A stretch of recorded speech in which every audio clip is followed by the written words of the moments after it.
Hello everyone, today we talk about Leonese and Castilian warfare between the 11th and the mid-14th century, roughly. This is the new series I am introducing next to the more in-depth equipment, tactics, army organization videos of every single, European, let's say medieval European, also Mediterranean, Middle Eastern power.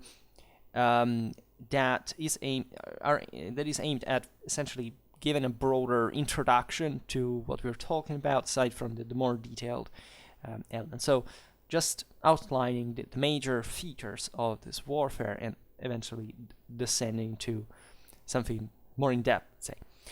So, the Kingdom of León and Castilla, as you know, we made lots of videos already about their conquista. So if you want to go check that out, there is a playlist about that. There is a playlist about medieval Iberia. Some videos are the same within them, but at your taste.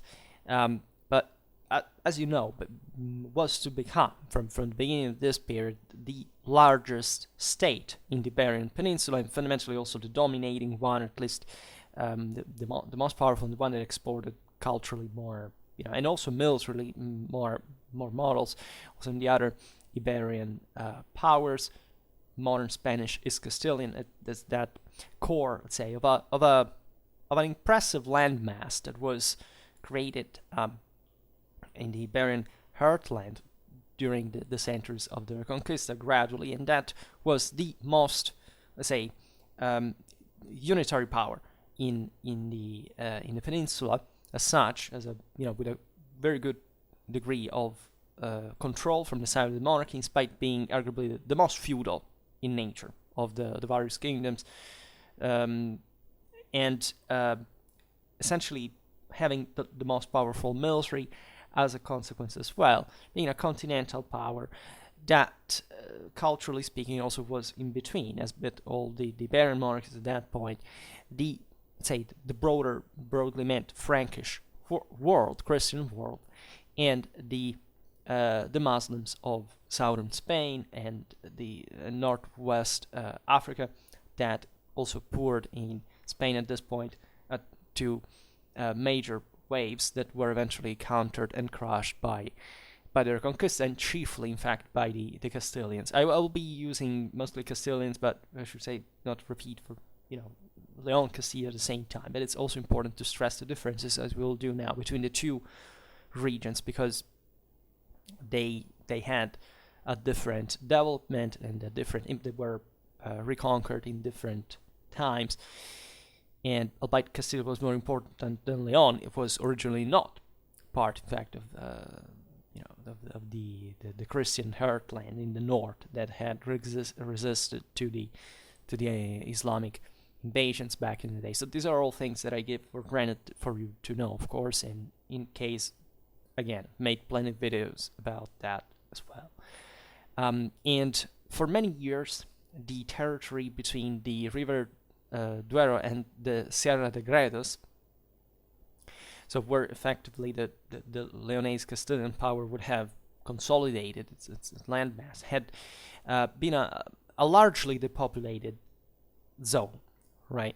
So separating effectively the same León Castilla from the Islamic Al-Andalus, right? The Caliphate of Cordoba, and this is a bit a characteristic of many areas of the Iberian Peninsula, that due to this to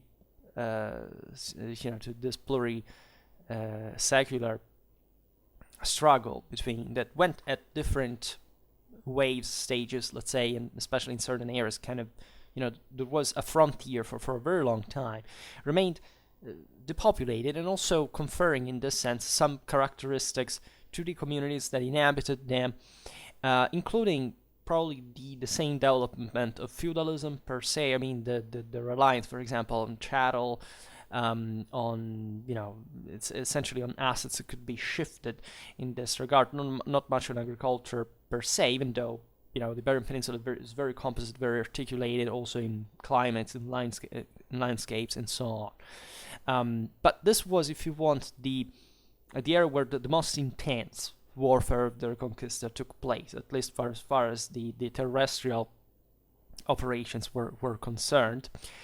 And by the mid-11th century, it started only gradually being repopulated and eventually incorporated properly in the Christian kingdom of León and Castile. And a bit a great ideal watershed is this vigorous thrust southwards by King Alfonso VI, culminating in the capture of Toledo in 1085. So Toledo became fundamentally the capital, at least the most important center in Castile and León, and to remain essentially the center, and as it had always been the center of the Iberian Peninsula up to that point. So that there are also very interesting imperial, very interesting imperial ideology, we could say properly, revolving around Toledo and the nature of its rulers as a bit the protectors of all the various peoples, that the various faiths, communities in this sense, we could say, that inhabited the peninsula, right? Especially at the beginning of the struggle of the Reconquista, it was absolutely a Christian, here, a Leonese Castilian ambition to become the protectors of the Muslims, right? Because, as you know, the broader struggle was to win over the communities. We made videos also explaining the importance of the Mudayyar, this local militias of Muslims or Jews. In fact, these were as kings, emperors properly, and protectors of the Christians, of the Muslims, and of the Jews, because this meant to win over the whole peninsula as such. And this was, in fact, an Islamic tradition. It was a caliphal tradition in the same Iberian Peninsula that was naturally multicultural, multi-religious, and therefore there was no way to control it, but at least initially giving this protection to subjects of different faiths, etc. Eventually, as you know, towards especially the end of the Reconquista, there was instead a uniformation, let's say a religious one, also with some important persecutions and expulsions of those who wouldn't want to convert. But let's say the picture was absolutely very mixed, right? This is not to say that it was not really an ethnic divide, but properly a religious one, because ethnically speaking, these people had been the inhabitants of Spain since millennia, you could argue, right? So the various invasions had relatively impacted the already very composite, actually, ethnically speaking, nature of the Iberian Peninsula per se. It was here about winning over this enormous landmass that, if you pick Spain and Portugal put together, today it's fundamentally even larger than France, right? So it's an enormous thing, and at the time you can imagine the coercive problems, the nuisances to keep it under control. So that's here the political and military dimension is particularly important to understand in this profile. And that, I don't remember what I was about to say anyhow, but that was always balanced, let's say, in the various, between the struggle between the Christian coalescent kingdoms in the north and this further waves, the decreasing in power actually of the Muslims in the south to maintain, let's say, control over what had been the Taifas fragmented at that point, old caliphate at the end. And this is, in fact, and yes, this is the point I wanted to make, is that fundamentally the Iberian Peninsula, and we've seen it so many times, is something concluded in itself, right? Differently from, if you pick, I don't know, in spite of the important connections that, especially in the case of León and Castile or Navarre, etc., are more evident, but also in Catalonia, etc., were more connected to the, if you want, to the Frankish world, broadly meant, as we were saying. But it was, the Iberian Peninsula was always, in a sense, apart, right? It's not like, I don't know, Italy that, normally was these campaigns of German emperors that were projected already to cross the Alps, back and forth, struggling dramatic commercial capacities from the peninsula, etc., or the same France that intervened in this continental dimension, and even with the trans-channel connections, or also the Mediterranean ones. The Iberian Peninsula, aside from perhaps specifically, in fact, the Catalonian centers of the coast, was always kind of on its own, right? Never, aside from the Muslims in the south, nobody ever quite ventured in it to say, okay, let's make it something different, let's make it something on their own. And this, of course, brought to a sort of, one side, an isolation, but at the same time, given the greatness of this system, also to certain autonomous developments, right, that we will see in detail. We already commented them for some Iberian warrior typology. We talked about Andalusian infantry between the 8th, 10th century. We talked about the Spanish knight between the 12th, 13th century, to some unique features that predated, in terms also of technological development of arms and armor, the most updated, military updated areas in Europe. There are, at that point, chiefly France, Italy, and you realize that there was in Spain something that was already going on by itself, but that quite was not belonging to that other broader Frankish system, if not mostly from this northern influence that arrived in the peninsula, but wasn't quite, was just absorbed culturally, not quite because of a specific conquest or another mediation or transformation from the outside had quite occurred. So it's a very, very, very unique and specific dynamic that objectively in Europe doesn't exist elsewhere, because Europe was much, wherever it was much more open to much more far-ranging, let's say, properly impacts, right? This is not to say Spain, for example, through the Islamic channel, has influences even that we can date in arms and armor, even to the Middle East and Central Asia, literally. But it was a channel that was eventually to be not really closed, but as you understand, it was the Reconquista brought to an end of, and that this northern powers were more, in fact, kind of Western in arms and armor than of course the Muslims in the south. And anyhow, we will see it maybe better some other time, but it's important to keep in mind. And the Leonese Castilian conquest of Toledo in 1085 prompted also the Murabit takeover of Al-Andalus a few years later, because this triggered essentially a new crisis in the Islamic world. Especially in this early phase, what you see between the north and the south, even though the moral force and the initiative is shifting towards the north, that is the one that is effectively expanding. It's like this great fluidity, right? It's mostly a feudal, a quasi-complete feudal reality, even in the Muslim world, right, that in fact facilitated the same Reconquista, and that also favored, however, all those intersections between Christian and Islamic military culture that are quite evident in Iberian warfare, also in probably the one of the north. This was an intense warfare, right? It went after Toledo in small steps, if you want, whenever Islamic weakness allowed. And yet, for these emerging powers, it was really a big investment, right? It was, war was, if you want, a defining a unitary identity of the Reconquista and of the struggle, right? And this is particularly important because in other realities, warfare was, if you want, more mediated. Instead, here it was literally like a big European Far West, literally meant geographically too, that open, if you want, the path also to the creation, literally, of certain private powers, especially at the beginning of this period. We've seen it, for example, in the video we made on medieval Portugal, that made adventurers coming from all over continental Europe to fight, in fact, to join the Reconquista, because they could literally arrive there as literally no ones and taking over if they were military skilled and had enough retinues.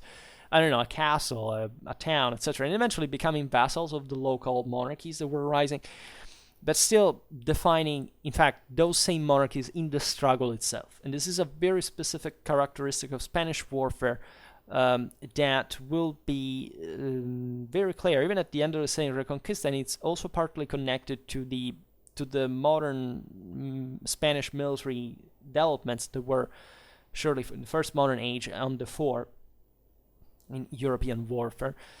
As we will see now, this is chiefly the mass participation of the population to warfare, so much that the hidalgos, right, so the nobility, was fundamentally even a gentry, because it's been estimated that by the end of the Reconquista, I think in Castilla, let's say 1/3 of male adults were hidalgos, right, and the end of the struggle with the Moors opened the path eventually to joining the conquests in Italy, in Flanders, in the Americas, right? So it was a continuation, ideally, of the Reconquista itself in a mindset that is quite unique in its own regard again. And so by defeating the Muavidin at Las Navas de Tolosa in 1212, so the greatest Christian victory in the Reconquista, aside maybe symbolically for the 1492 Granada, that was however more of a symbol and in itself at that point. But a united Castilian, Leonese, and Navarrese force basically opened the wall of Al-Andalus to invasion, right? So truly the most advanced areas of Spain that historically had always been in the south, since they were some of the most radically Romanized provinces of the empire, urbanized, fertile, rich. There were also mines there. That's what had allowed in the early Middle Ages a state, a permanent professional military, like the Caliphate, the one of Cordoba, that was something that, aside from the Byzantine Empire, was unknown to the Latin Germanic polities and institutions. So this was literally the collapse of Muslim Spain, in broadly speaking, from which the Islam had always controlled it in a more or less say shaded way, especially towards the north. But fundamentally, that had been the heart of their power, and this was open, if you want, even in a disorderly way. But the major beneficiary of this was Castile, right? They were the ones that eventually reached Seville, reached the Atlantic in the south, and became, as the landmass, the most powerful kingdom in the peninsula. And in fact, within half of a century, the Muslims would lose, after Las Navas, all of that land, save the emirate of Granada. And thereafter, what actually happened is that the Reconquista slowed down, because for more than 2 centuries, the Castilians were more preoccupied with fighting other Christian states within Iberia, and also involving themselves in other international struggles, such as the Anglo-French one of the 100 Years' War, rather than completing the work, for reasons that were intrinsic to the same, in fact, Iberian balance, but also the balance of the connections with the Italian maritime republics and so on, and especially a need of consolidation, probably, that was due to such a rapid expansion that, as you know, it's always difficult to secure for this reason.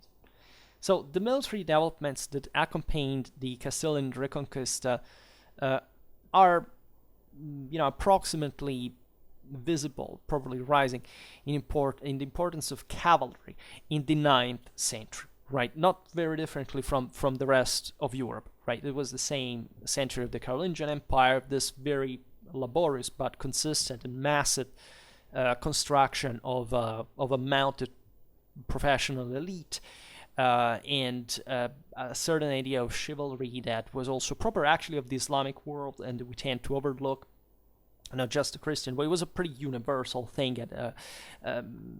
ethically, morally, philosophically, since millennia even. But it was reinjected in a world that was feudalizing increasingly, privatizing increasingly. This was true, in fact, for the Islamic world as well. The Christian north was receiving influxes from the Franks. As you know, the Carolingians invaded Spain properly in the northeast at least, so really not affecting the what would become in itself the Castile León, but establishing an important connection also with Christian powers in a sense, and together with the papacy, this promise of constant support. The connections with Rome were crucial also properly in making the local church transitioning from the ancient Visigothic Toledan one into a properly Roman Catholic one, in exchange for support for the Reconquista itself, for the struggle. And that's what was a very brilliant move from the side of the papacy, but also properly what allowed this northern powers to be reinforced and to carry on the struggle that, especially in this time, was quite hard, because they were literally David against Goliath in the peninsula. But of course, in the north, there were less developed areas, there were colder mountains, forests, etc. Was something. There were more peripheral areas that the Muslims couldn't. They had ventured in actually, but they had even at some point namely claimed suzerainty on, but they were not worth it, and especially they wouldn't quite be able to control them concretely. This had been an old problem, right? Since in Spain always, that the idea that these peripheral areas in the north were always detached from the center. The one of Toledo itself, right? Because that had always been the case in Visigothic times. Well, in Islamic times was Cordoba, but still, it was an important foundation also further north of Islamic powers. Surely more autonomous from the center, but still well entrenched in those positions.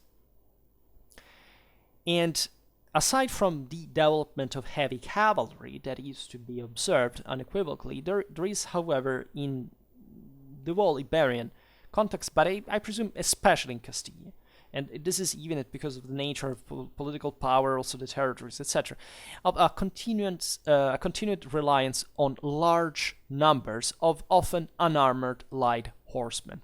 Right, this is what would become the riding a la jineta, right? And the jinetes as properly light, as skirmishers fundamentally.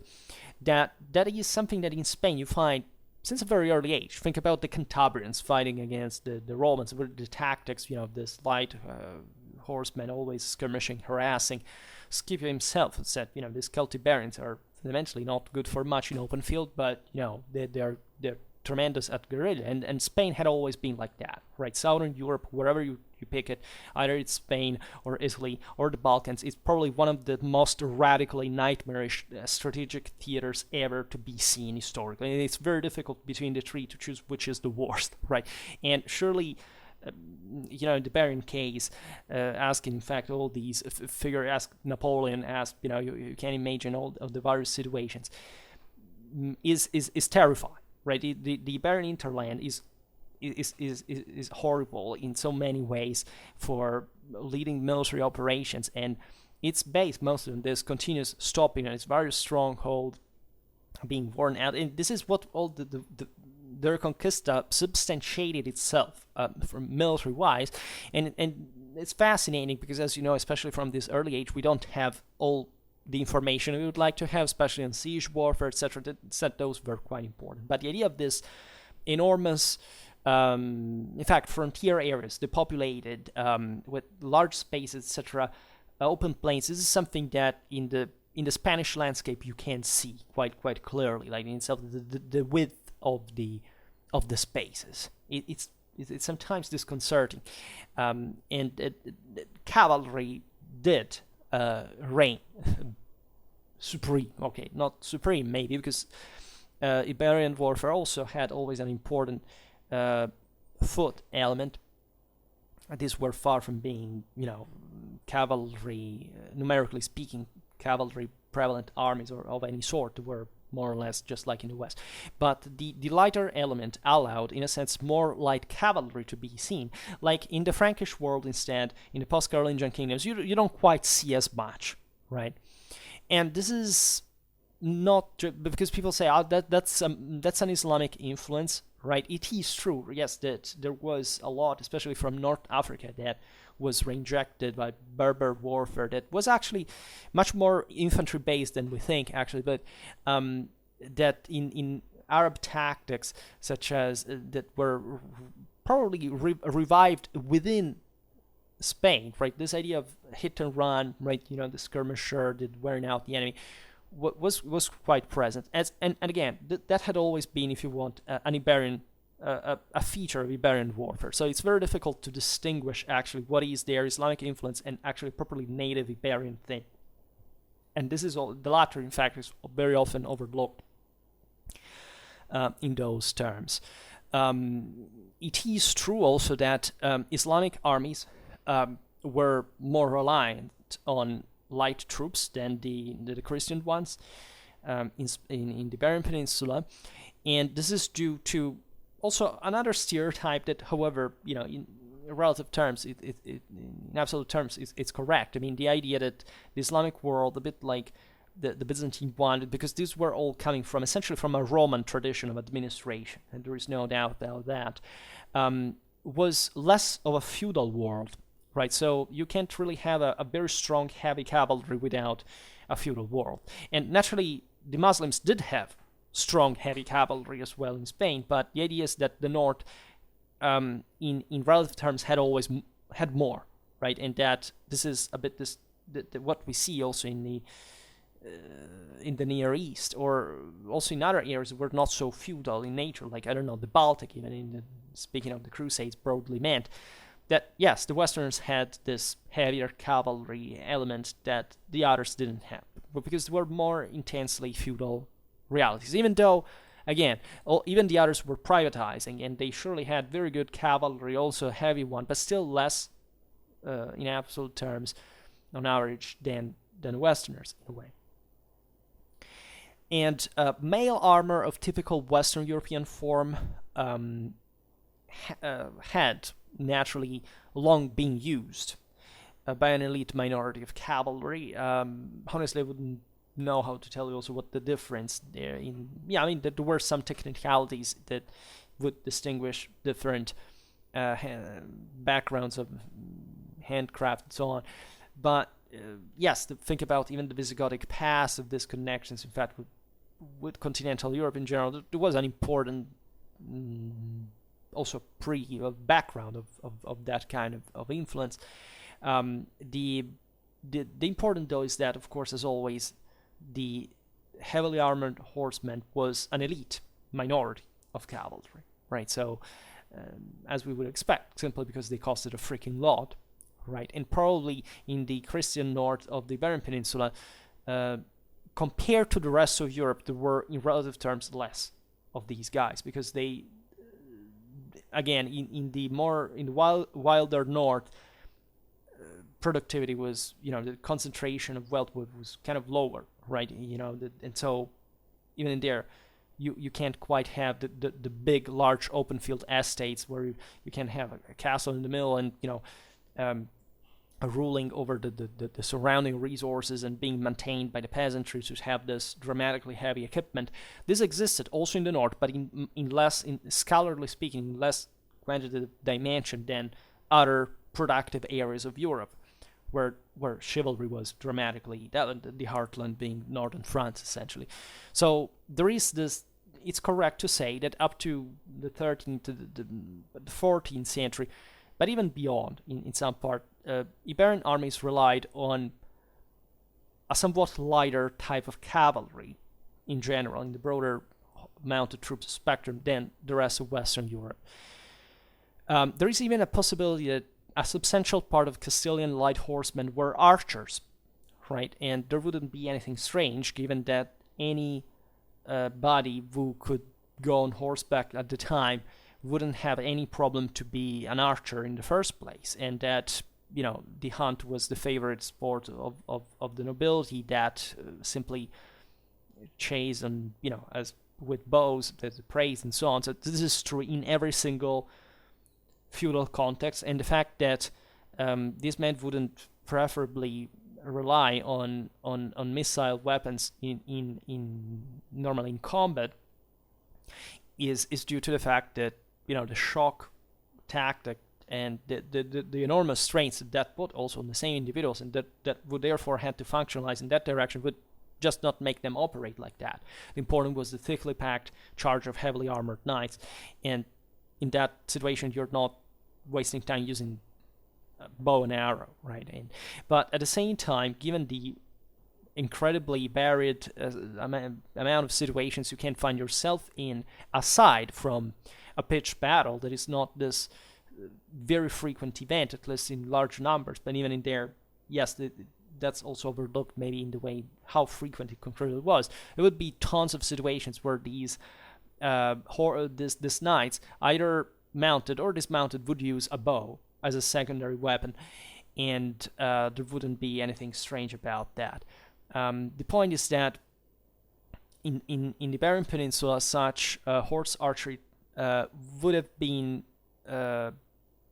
possibly, in this case, probably more than the idea of properly of skirmishers and of mounted skirmishes in general. Let's say an Islamic borrowing of some sort, rather than in the early Islamic, properly Arab or Berber style, rather than the Turkish one that was taking over the Islamic world, had already taken over the Islamic world, military speaking at this point. Surely, again, a Visigothic nobleman would have of the early 8th century, before the Islamic conquest, would have been capable and would have fought with bow, right, on horseback. There wouldn't be anything strange about that.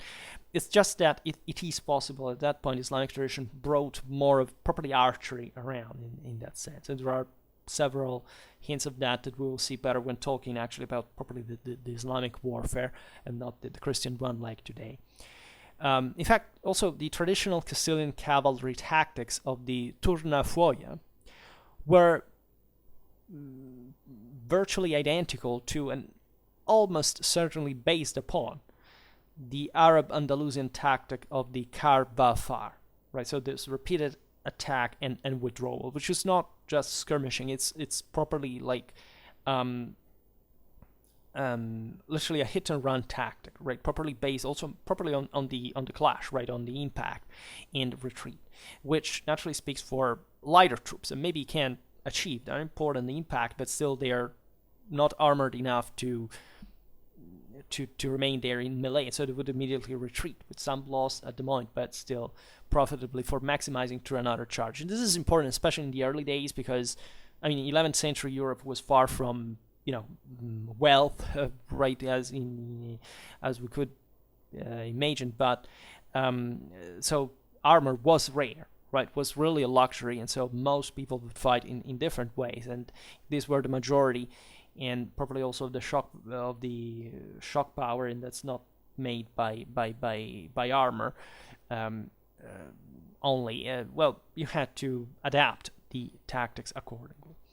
Another characteristic of Leonese Castilian military organization was the survival of, as we were saying before, of a very wide military obligation among the communities, and also of cavalry service by men of non-noble background, right? This is evident, for example, in the case of the urban militias that provided a large element of both infantry and cavalry, right? So the idea that,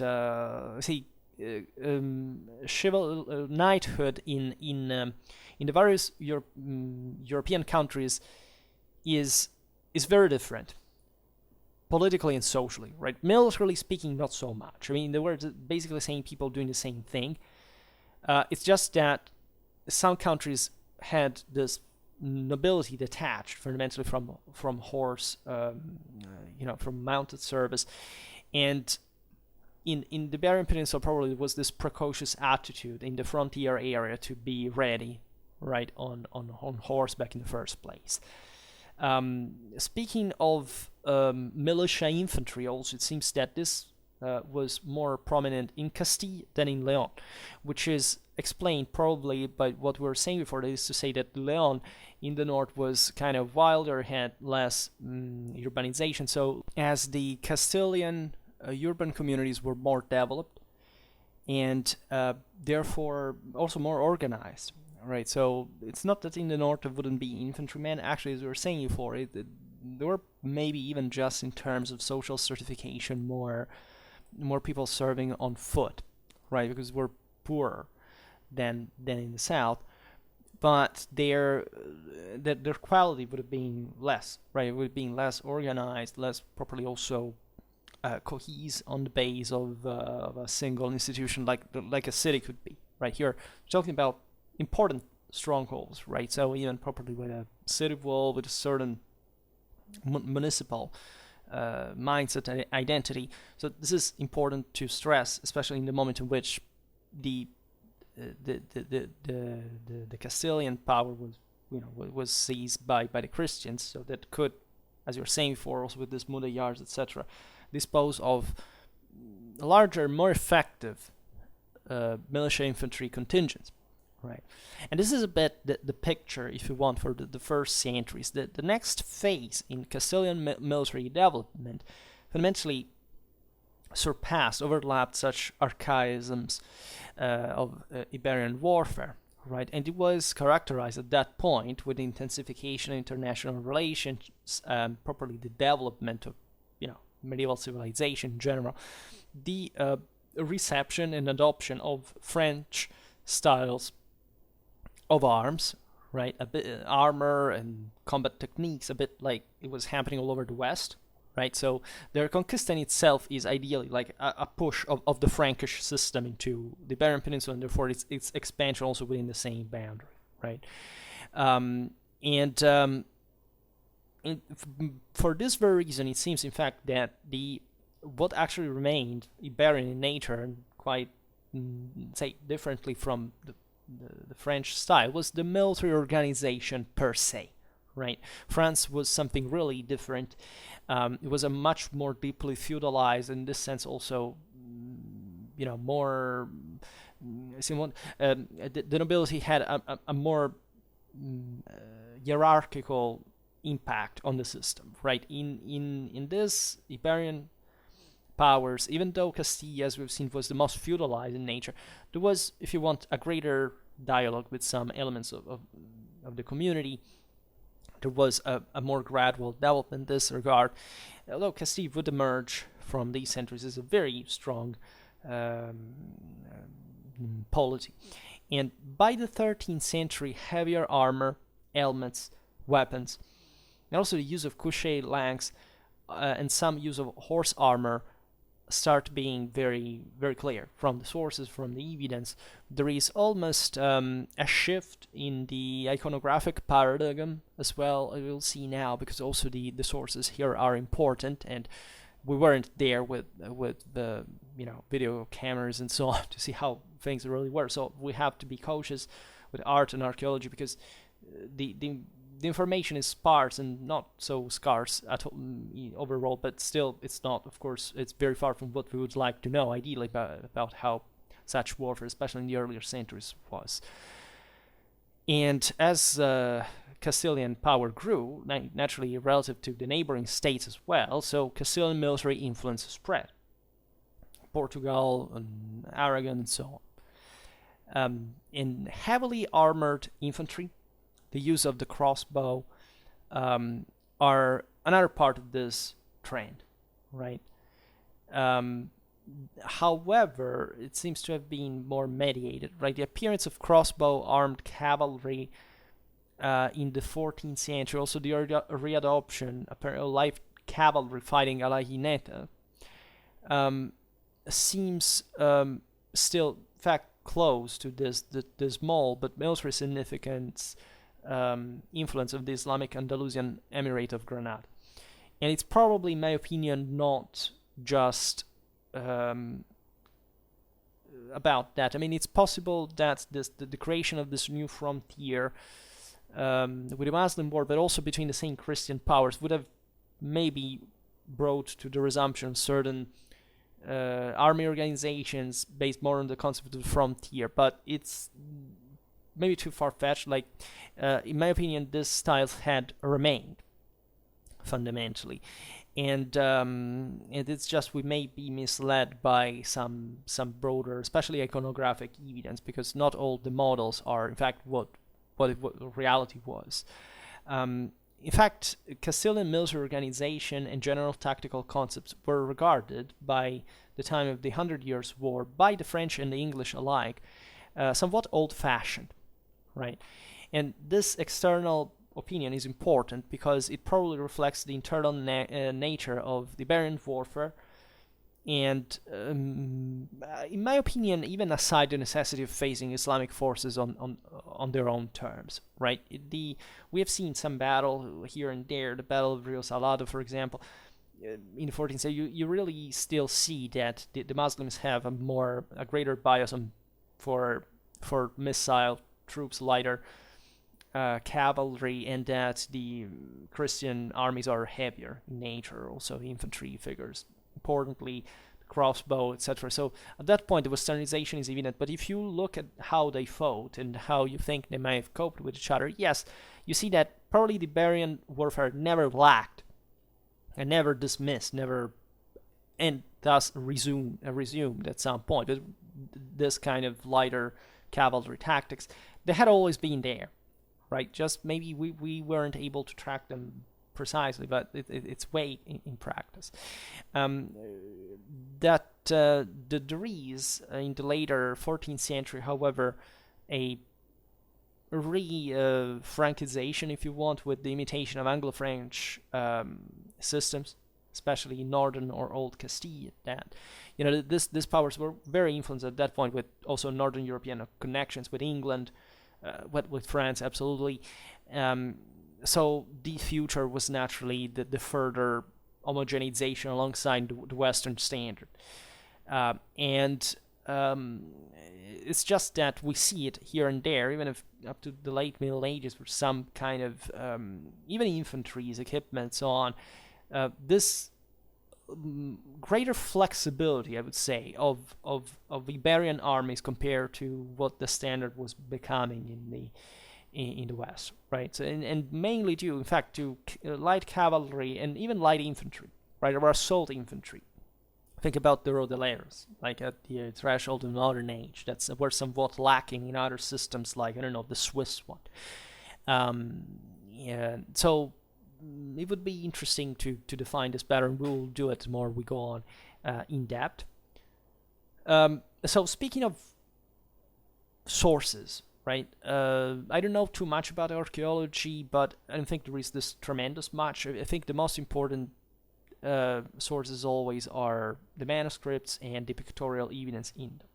We have a lot, let's say a fair lot of Iberian illustrations from the period, and albeit Andalusian manuscripts are extremely rare, those made by the Christian community under Islamic rule, the Mozarabs, and by their descendants would retain that the same artistic styles are abundant, right? And sometimes such figures are a bit stilized.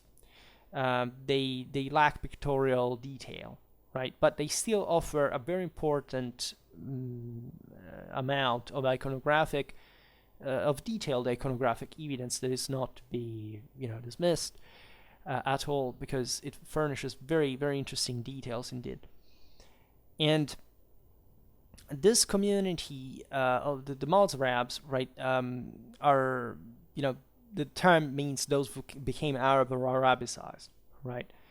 And manuscripts of this kind were often made in the same centers, were properly within the Reconquista, right? And they were protagonists in the same.